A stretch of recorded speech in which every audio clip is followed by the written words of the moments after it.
கர்த்தருக்குள் பிரியமானவர்களே, ஏப்ரல் 5 இன்றைய பனித்துளிகளின் தலைப்பானது பச்சை சிவப்பு வழித்தடம். வசனம் எபிரேயர் 13வது அதிகாரம் 5வது வசனம். நீங்கள் பண ஆசை இல்லாதவர்களாய் நடந்து உங்களுக்கு இருக்கிறவைகள் போதுமென்று எண்ணுங்கள். 2025 மார்ச் மாதம் 1ஆம் தேதி பெங்களூர் விமான நிலையத்தில் சுங்கத்துறை அதிகாரிகள் சுறுசுறுப்பாக இயங்கிக் கொண்டிருந்தனர். நூற்றுக்கணக்கான பயணிகள் வந்திறங்குவதால் ஒவ்வொருவரையும் தனித்தனியாக பரிசோதனை செய்ய முடியாது. எனவே பச்சை வழித்தடம், சிவப்பு வழித்தடம் என்று பிரயாணிகள் தங்கள் உடைமைகளுடன் வெளியேற வசதிகள் உள்ளன. சுங்கவரி கட்ட வேண்டாத உடைமைகள் இருந்தால் பச்சை வழித்தடத்தின் வழியாக வெளியேறிவிடலாம். சுங்கவரி கட்ட வேண்டிய பொருட்கள் எடுத்து வந்திருந்தால் சிவப்பு வழித்தடத்தின் வழியாக வந்து நிற்க அதிகாரிகளிடம் தங்கள் உடைமைகளை காண்பிக்க வேண்டும்.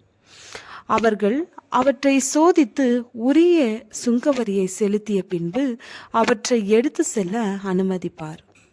ஆனால் சிலர் சுங்கவரி செலுத்துவதை தவிர்க்க கள்ளத்தனமாக தங்களிடம் சுங்கவரி செலுத்த எதுவும் இல்லாதது போன்ற பச்சை வழித்தடத்தின் வழியாக வெளியேற முயற்சி செய்வார்கள். அப்படித்தான் 2025ஆம் ஆண்டு மார்ச் 3ஆம் தேதி ஒரு பெண் பயணி பச்சை வழித்தடத்தின் வழியாக வெளியேற முயற்சி செய்தார். அப்பொழுது எச்சரிக்கை ஒலி எழும்பினது. தங்கம் நமது உடலில் இருந்தால் அவ்விதமான ஒலி எழும்பும். சுங்கத்துறை அதிகாரிகள் உடனடியாக அந்த பெண்ணை கூட்டி சென்று சோதனை செய்தபோது அவளது உடலில் டேப் வைத்து ஒட்டப்பட்டிருந்த தங்க கட்டிகளை கண்டுபிடித்தனர். அணிந்திருந்த ஆடையின் பையிலும் தங்க கட்டிகள் இருந்தன.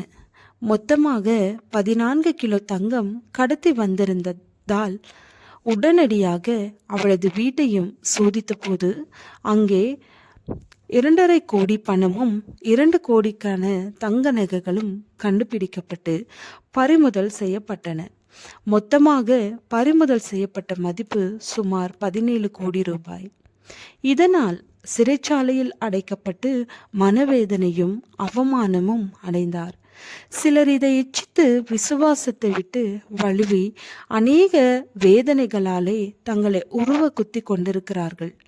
நீயோ தேவனுடைய மனுஷனு, இவைகளை விட்டோடி நீதியையும் தேவ பக்தியையும் விசுவாசத்தையும் அன்பையும் பொறுமையையும் சாந்த குணத்தையும் அடையும்படி நாடு.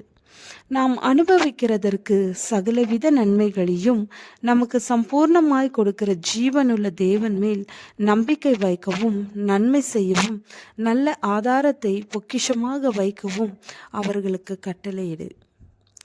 ஜெபம். பிதாவே, பரலோக ராஜ்யத்திற்கு பயணிக்கும் நாங்கள் போதும் என்ற மனதுடன் வாழ கிருபை அருளும். ஆமென்.